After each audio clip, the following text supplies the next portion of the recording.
Chapter 2 Rootless Detroit. As the 8-year-old leaped from the train to the platform, steam from the locomotive dampened his cheek. Behind him, his mother struggled with their suitcases, but Charles was too excited to help her. He scanned the crowd behind the gate eagerly. A man with a white mustache and gold-rimmed spectacles raised a black felt hat in the chair to catch his attention. There he was, Grandfather Land! Twice a year, Charles and his mother came for a long visit, usually on their trips to and from Washington, D.C. I never had a dull moment at Detroit, Charles recalled, adding, there was even more to do than at the camp. That was because Grandfather Land introduced him to the marvels of science.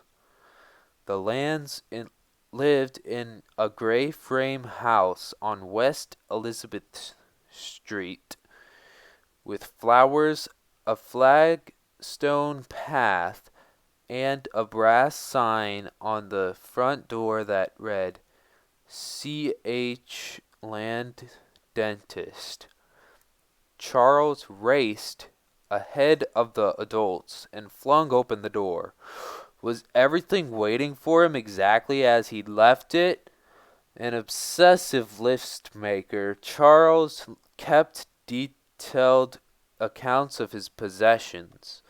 It was one biographer would remark, as if he were taking inventory of himself through his things. As always, he made a checklist. There are steps my tricycle once rolled down. There's the stuffed head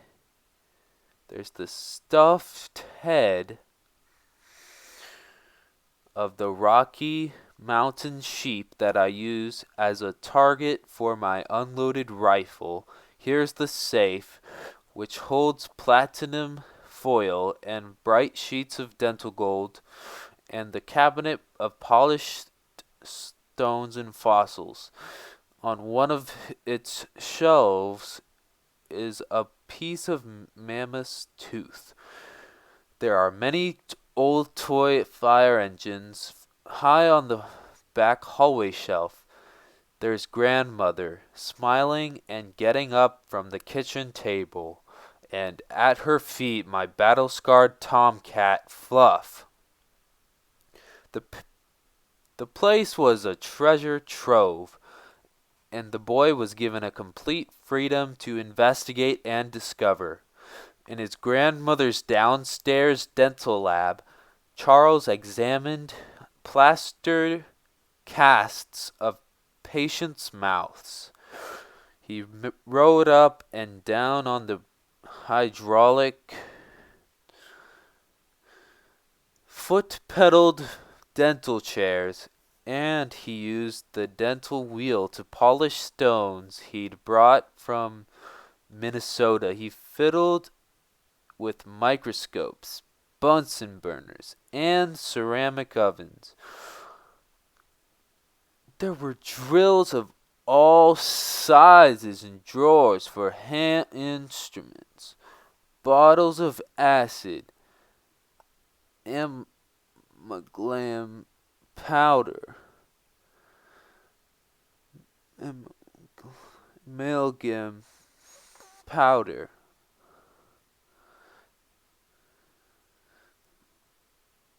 rubber sheets, little wads of cotton to put under the tongue. When he wasn't with patients, Grandfather Land answered Charles's Charles's endless questions and helped him with his projects. He also made a point of teaching the boy how to use all the tools. He showed him how to mix clay and make molds, how to cast metal and handle electrically charged wires. Charles, he often reminded his curious, overeager grandson, you must have patience. Patience. It was, the boy came to realize, one of the most important requirements of scientific experimentation. He willed himself to slow down, to think logically, and to construct systematically. And over the years, at his grandfather's side, he learned more chemistry, anatomy, electricity, biology, and mechanics than most adults ever do. Equally stimulating was the talk around his grandparents' dinner table. The Lanz's conversations ranged from arguments about philosophy to discussions of the latest scientific discoveries and theories. Their talk didn't hum in my ears like a church sermon or a political speech, acknowledged Charles. Science was something he could grasp. He liked the quick way it could provide a definite answer. At the Lanz's house, he learned that science is a key to all mystery. That was what his grandfather always said. With this key, man can become like a god himself. Science is truth, science is knowledge, science is power. Charles didn't doubt Grandfather Land's words. After all, Dr. Land was also an innovator and inventor, using fixtures and hardware he'd developed. He wired his home with electricity, an impressive accomplishment in 1910. He designed a self-rocking cradle for baby Charles. He'd refurbished a dental foot engine into a pottery wheel so he could throw his own flower pots.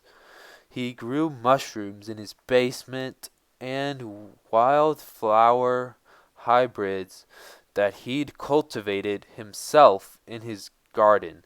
He even created an air filtration system using cheesecloth and fans to keep Detroit's sooty air out of his house.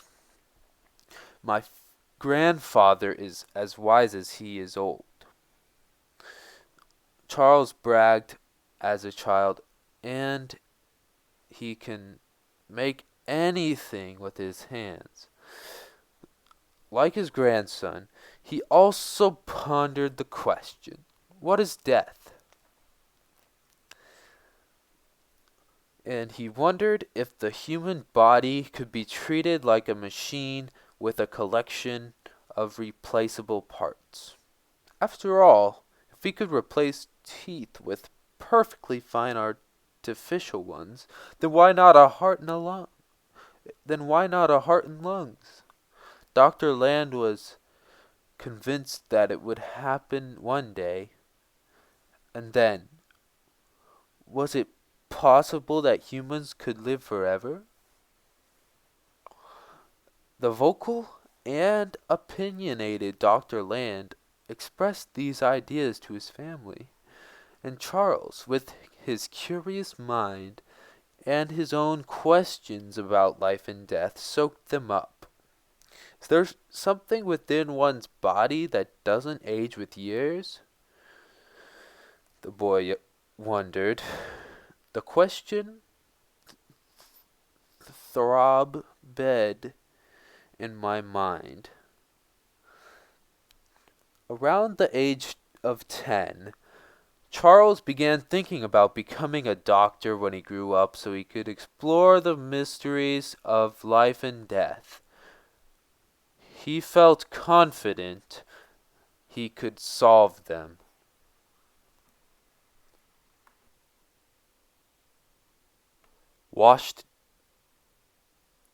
Washington, D.C.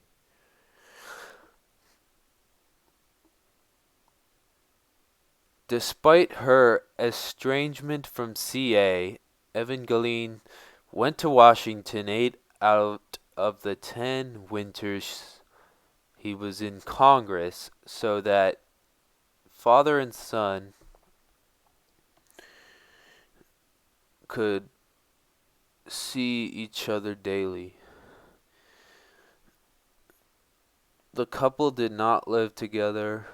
Instead, CA slept on the black leather couch in his office while Evangeline rented a series of inexpensive rooms and in hotels and boarding houses. Charles hated his winters in Washington. For me, he said, the city formed a prison. He felt hemmed in by the solid rows of red brick buildings and bustling streets. He longed for woods and fields, the sigh of wind through the pines and the hoot of an owl echoing across the darkness. Often, the clanging of the streetcar jarred him from his sleep. At those times, he would have liked to get up and play with his tin soldiers, but their rooms were always too small for that. One year, he and his mother shared a large front room with just one bed. Another time, a curtained alcove with a small mattress served as his bedroom. Only once did they rent rooms with a kitchenette, enabling Evangeline to cook. Most years they took their morning and evening meals in the dining room with the other boarders. Surrounded by strange adults, there was never room for Charles to misbehave or just be a boy, noted one historian. The boarding houses constricted his already strained personality. At an early age, he became an overly polite, silent sufferer. Concerned about her son's lonely existence, Evangeline took him on trips around the city. He climbed the Washington Monument, watched money being printed at the Treasury Department, and visited the National Zoo. One morning when he was 10, Charles and his mother traveled by streetcar to Fort Myer, Virginia, to see a demonstration of military aircraft. There, on a crescent-shaped field just west of Arlington National Cemetery, a half-dozen pilots from the newly formed U.S. Army Air Service, the forerunner of our modern-day Air Force, readied their planes for takeoff. Propellers whirred. Engines rumbled. Mechanics puttered around wings and wheels. Charles watched, wide-eyed, like most of the other spectators standing at the far edge of the field. He'd never seen an airplane. He could hardly believe such a thing existed. They were astonishing and marvelous, and they'd been invented during his short life. On December 17th, 1903, 2 months before Charles' second birthday, Orville and Wilbur Wright had made the first airplane flight. Though it had lasted just 12 seconds and traveled just 120 feet, a mere skip across the sand at Kitty Hawk, North Carolina, it was the start of a new future in transportation. Over the next years, the Wright brothers continually improved their invention, and by 1909, they had what they considered a practical flyer, a variation on their Model A airplane.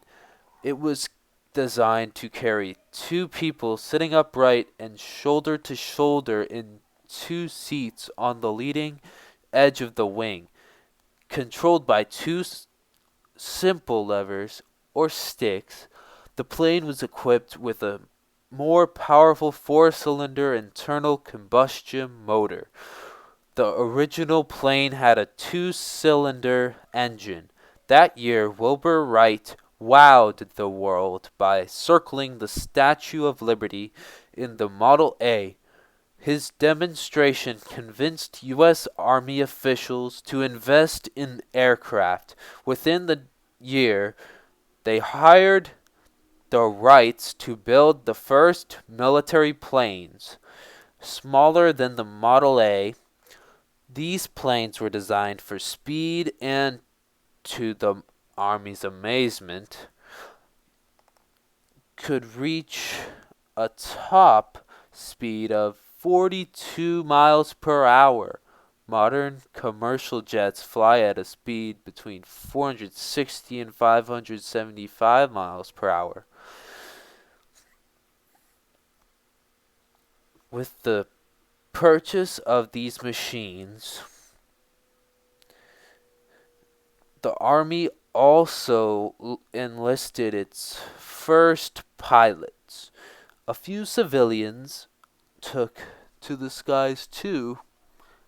Once the Wrights began selling planes to those who could afford the asking price of $5,000, about $137,000 today. These buyers, like those first military pilots, were trained to fly by the brothers themselves, and still the Wrights kept moving and kept improving their product. With each passing year, their planes flew higher, faster, and farther. By 1912, they designed an 8-cylinder motor that could reach 80 miles per hour and fly for 1 hour and 12 seconds.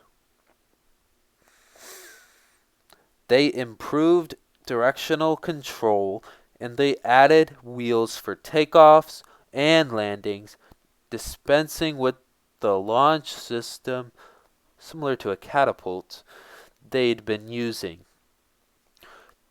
These were the type of plane Charles saw that morning in Fort Myer, called pushers, because their propellers were behind the pilot. thus pushing the machine through the air.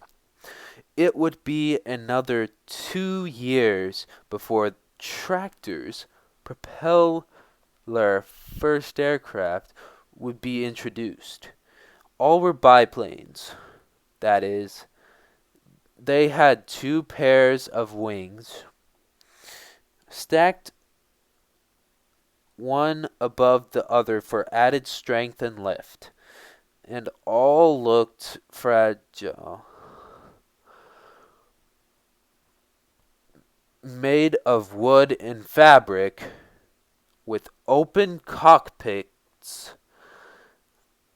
and no fuselage main body, they seemed to be held together with nothing but struts and wire. After wrapping themselves in leather and wool for protection against the cold, the pilots perched at the front of what looked to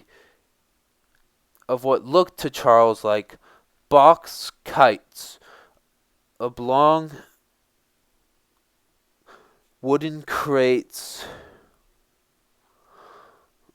without sides. Incredibly, they flew. One of the planes took off, recalled Charles.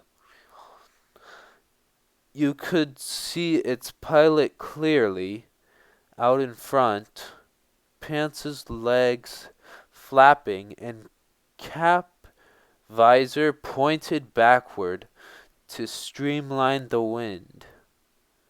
A second plane bombed a chalked outline of a battleship with oranges thrown by hand. A third was forced to make an emergency landing in nearby woods. And Charles's imagination soared with visions of flight. When alone, Charles roller skated on the mall or played in the self-service elevator at the Library of Congress. One afternoon he amused himself by locking all the doors to the Cannon House office buildings, bathroom stalls from the inside. Another day, he dropped light bulbs off the building's roof. He didn't get in trouble for either of these pranks. A congressman's son, he quickly learned, could get away with all sorts of mischief. Charles took it for granted that he had little in common with other children. Perhaps if his parents had sent him to school more often, he would have developed a rapport with those his own age. Despite their college educations, neither parent felt school was especially important. Evangeline disapproved of rote learning and believed she could do a better job of teaching Charles at home. I like my mother. My mother likes me, were the first sentences she taught her son to write. Though C.A. did occasionally prod his wife to send the boy to school, he had little respect for formal education and thought it cruel to keep youngsters cooped up inside all day.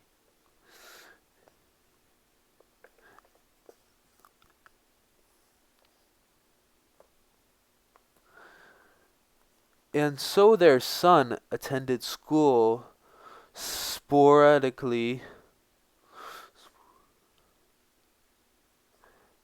by his own count. Charles went to 11 different schools between the ages of 8 and 16. His first was the Force School in Washington, D.C. Admitted as a second grader, he hated having to sit still in a strange room amid strange children and surrounded by strange conventions, countless hours waiting for school to close. Later, he went to the Sidwell Friends School, a name Charles scoffed at. I did not find much friendship among these children here. The children here.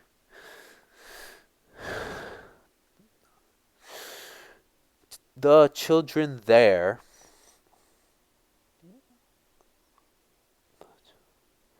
I did not understand them, nor they me. They made him the butt of their jokes, nicknaming him Lindbergh or simply Cheese. Despite this, he remained at Sidwell for 2 years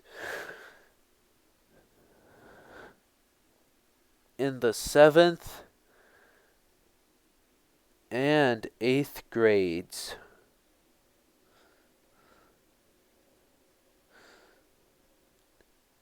The longest of any school. Even then, he didn't attend the entire academic year. His mother's habit of stopping in Detroit for several weeks on her way to and from Washington meant he always started the school year weeks late and left weeks early.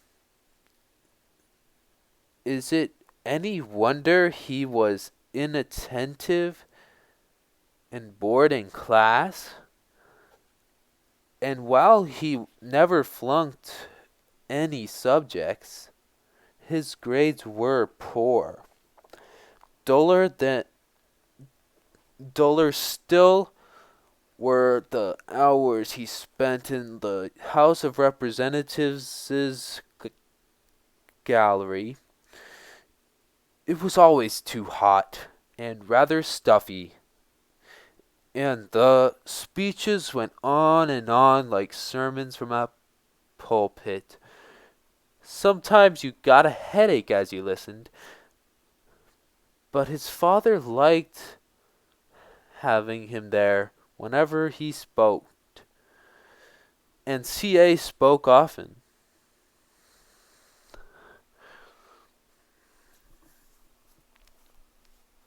C.A.'s favorite topic to rail about on the House floor was banking reform.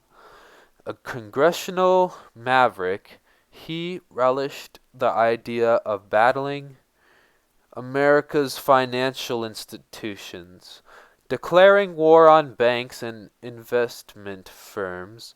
He demanded to know why they, who are no smarter than the rest of us,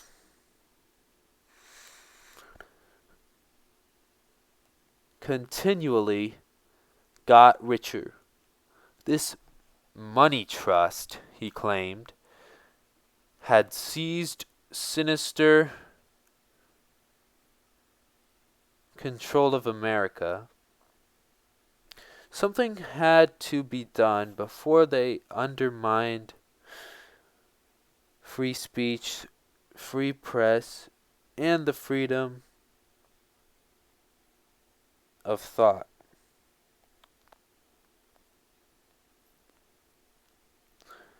His opinions were unpopular with his fellow congressmen, but CA didn't care. It is better to speak the truth than be liked, he told his son. They were words Charles would come to live by. Little falls. The wheels clattered on the track, changing tempo as the train curved and crossed a white-watered river. Charles looked out the window. He could see the tops of the tall Norway pines that marked his camp. L I L L L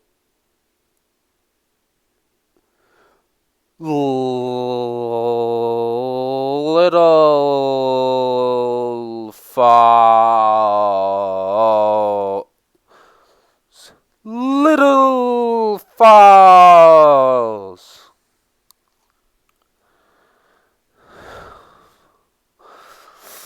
Sang out the conductor.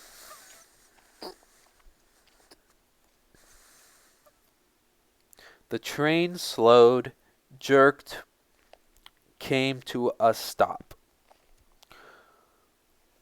Winter school is over, 10-year-old Charles rejoiced. Summer has come, and with it our Minnesota home.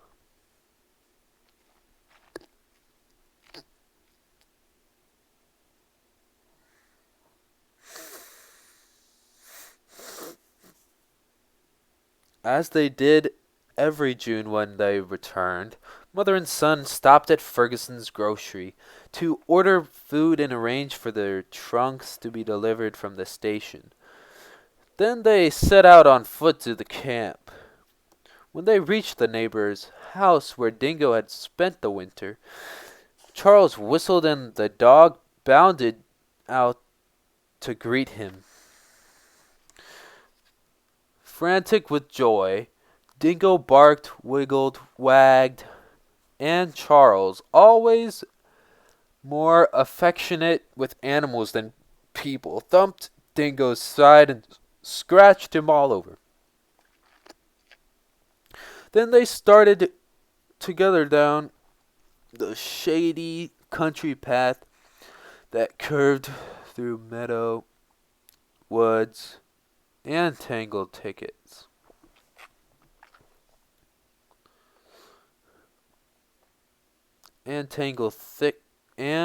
Tangled thickets. At last, Charles pushed open the camp's gate and with Dingo at his heels, raced toward the cottage. Short, tall, his pet chipmunk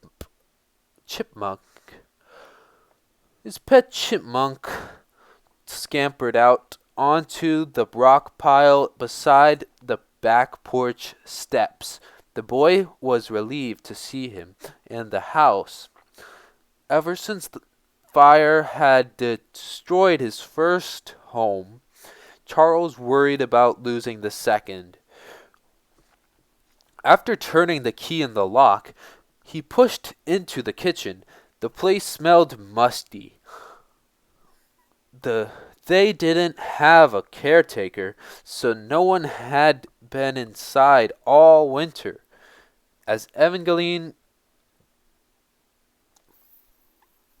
flung open windows to let in the fresh summer air, Charles ran through the rooms.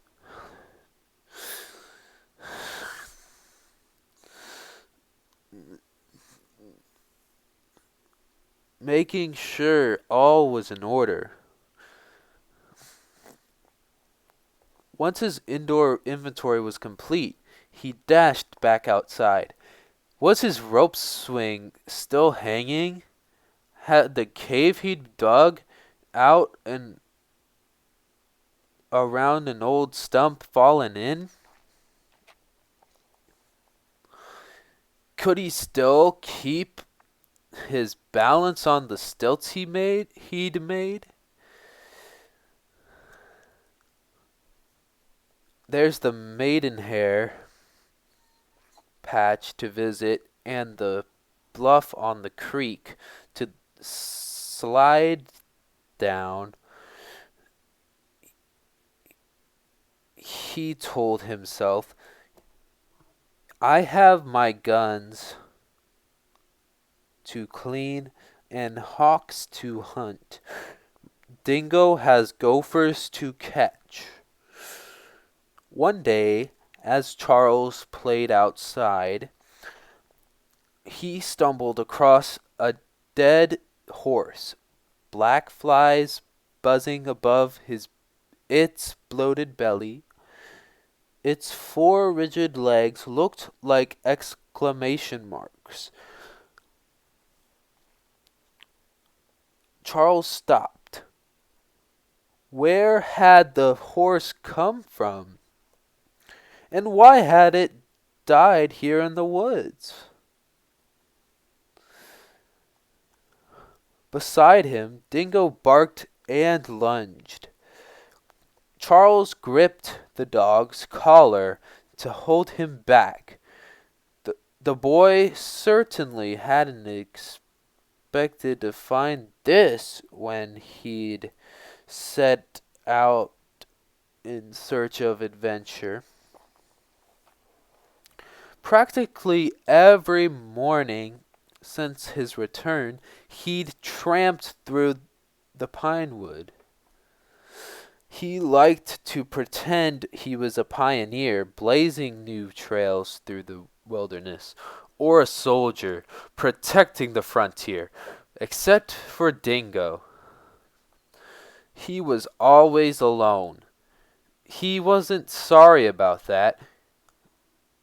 Charles found the children in Little Falls, like the ones in Washington, D.C., a bit disappointing. He knew the neighboring kids thought he was odd, but he didn't care. Why bother spending time with other people when you were your own best company? Dingo barked again. The air no longer smelled of fresh forest pine. The boy inched closer to the horse. The sight left him both sickened and spellbound. He had seen dead things before, but never anything this big. Charles crouched down. He couldn't find any obvious wounds. So why had the horse died? Why did anything have to die? He grew, still thinking hard. The difference between life and death was so apparent in that rotting hulk, he later wrote, and yet it was not understandable. What stopped life from living? Why does God make you die? He asked his mother when he got home. Replied Evangeline. When you die, you go to God, and He takes care of you. Charles shook his head. That wasn't what he'd asked. He tried again. If God was so good, why did He make you die? Why didn't He let people live forever? Evangeline still didn't have an answer. So Charles came to his own conclusion. There was nothing good about death, he said. It was terrible.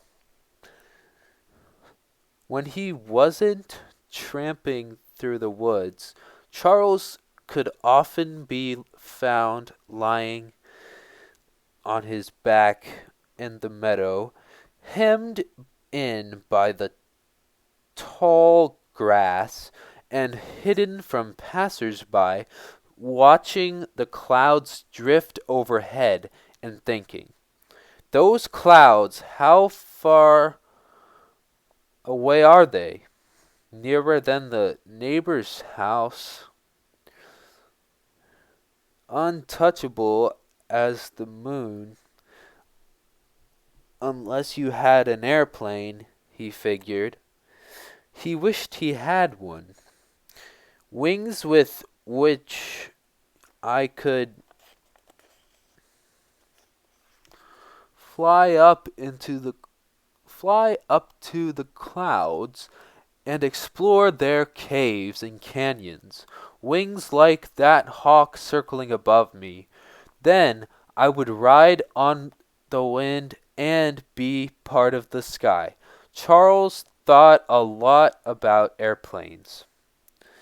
He remembered the excitement of the airplane demonstration his mother had taken him to in Virginia.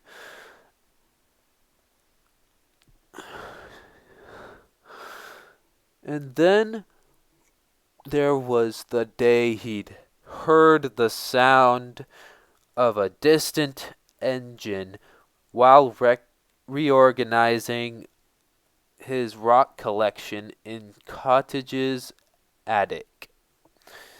In the Cottage's attic. At first, he'd assumed it was a car. More and more people in Little Falls were buying automobiles, and the sound of them on the road had become common. But as the engine sound grew louder, Charles leaped to his feet, sending stones skittering across the wood floor. No automobile engine made that noise, and it was approaching too fast. The boy hurried to the window and climbed out and onto the roof.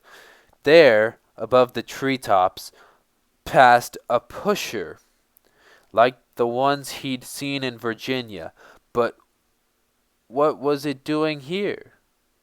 He watched until it flew out of sight. Then he raced downstairs and shared the exciting news with his mother. Evangeline knew all about it. She'd read in the local newspaper about a pilot coming to town. He was taking people up for $1 a minute. But it was terribly dangerous. Suppose the engine stopped or a wing fell off or something else went wrong, she explained to Charles. Disappointed, Charles pushed down his longing to fly, but for months afterward he imagined himself with wings, swooping down off our roof into the valley, soaring through air from one river bank to the other, above the tops of trees. There were risks in everything that was worthwhile or interesting. Danger was a part of life, not always to be shunned, Charles said later. It was dangerous to climb a tree, to swim down rapids in the river, to go hunting with a gun, or as he soon learned, to drive a car. One July afternoon in 1912, CA arrived at the camp in a brand new Ford Model T.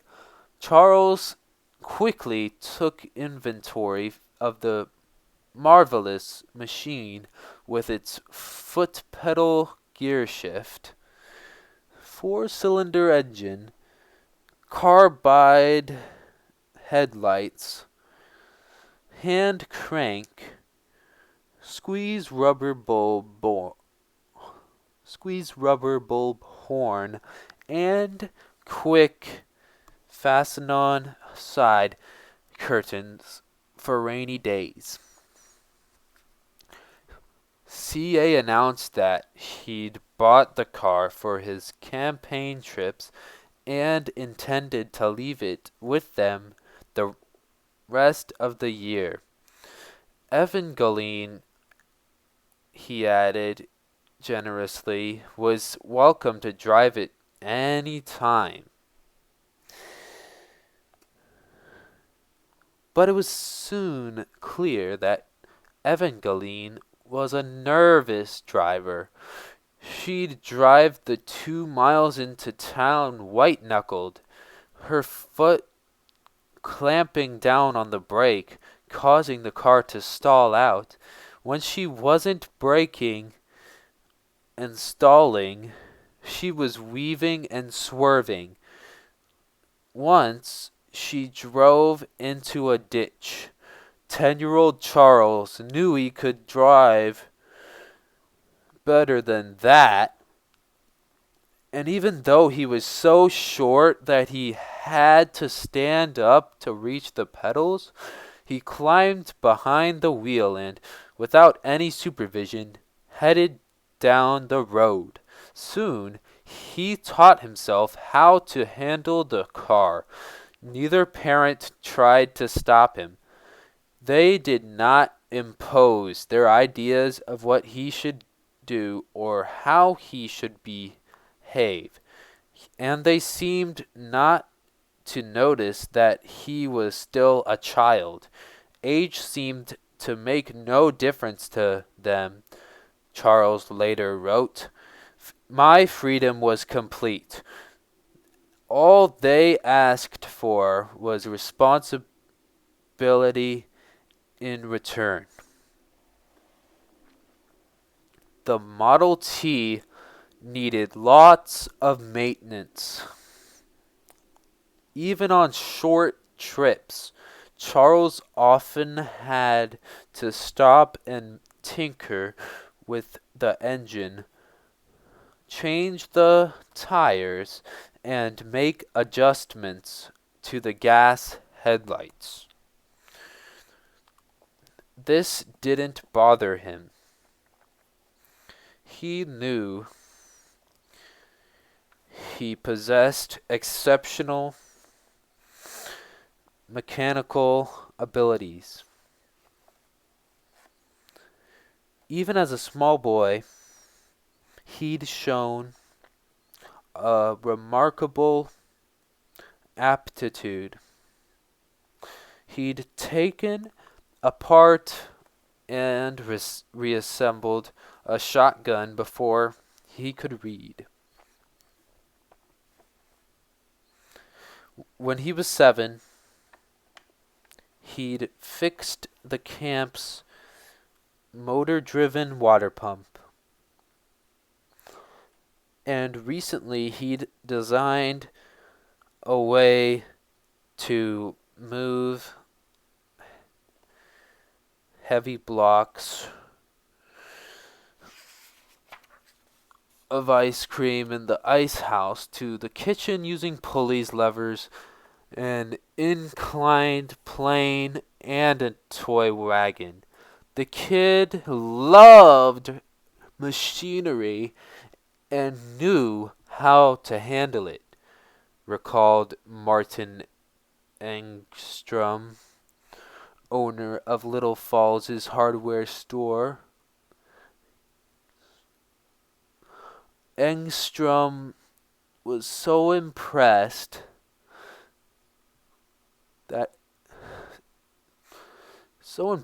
he gave the boy free use of the store's workshop, and Charles spent long hours tinkering back there, so many that Engstrom started to worry.